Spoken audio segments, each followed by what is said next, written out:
মানুষে কি নিজের বা অপরের আত্মা দেখতে পায়?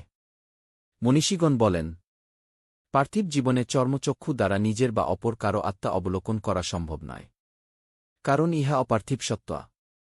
তবে মহান আল্লাহ মানুষকে তার রূহ, আত্মা কে পরিচয় করার জন্য নিদ্রার মধ্যে সুবিধা প্রদান করেছেন।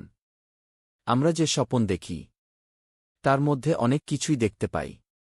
নিজের শরীরটা ও দৃষ্টিগোচর হয়, কিন্তু যে মাটির শরীরটা নিয়ে আমরা শয়ন করি, স্বপনে দেখা শরীর সেটা নয়।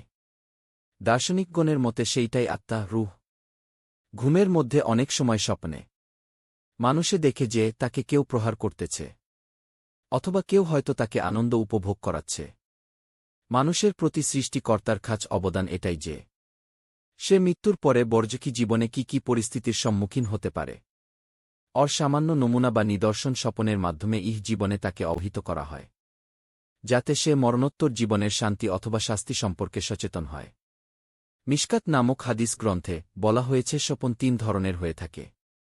নাম্বার ১, আল্লাহর তরফ থেকে সতর্ককরণ, যেমন নিজে কোনো পাপকরার পরে শাস্তি পাওয়ার দৃশ্য দেখা বা হাতি দেখা।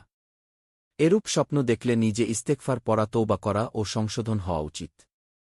নাম্বার ২, শয়তানে দেখানো স্বপন।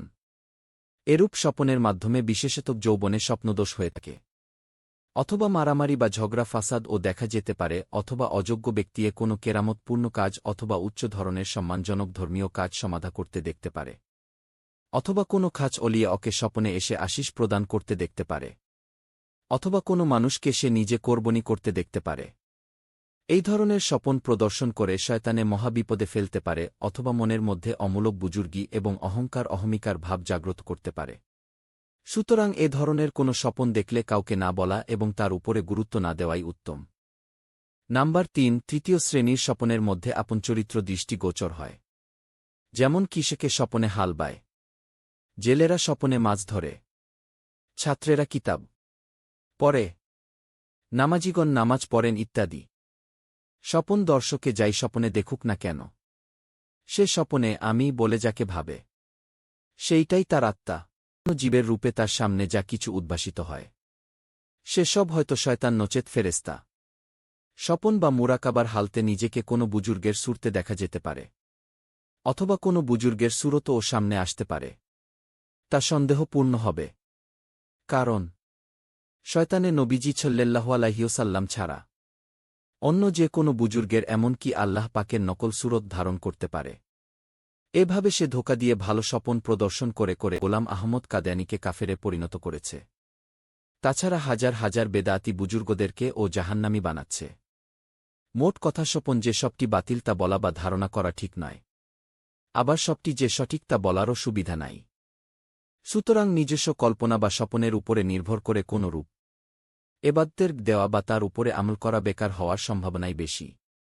এমনকি 1 ভাগে নির্ভরযোগ্য ও 72 ভাগে বেকার ও বিপজ্জনক হতে পারে। সার কথা এই যে, মুশাহেদা, মুরাকেবা, ধ্যান, স্বপন ও কল্পনাপ্রসূত নিয়মে এবাদত বানান সমূলে পরিত্যাগ করুন, নচেত পরিশ্রমের নিষ্ফলতা, ব্যর্থতা এবং বিপদের সম্ভাবনা আছে।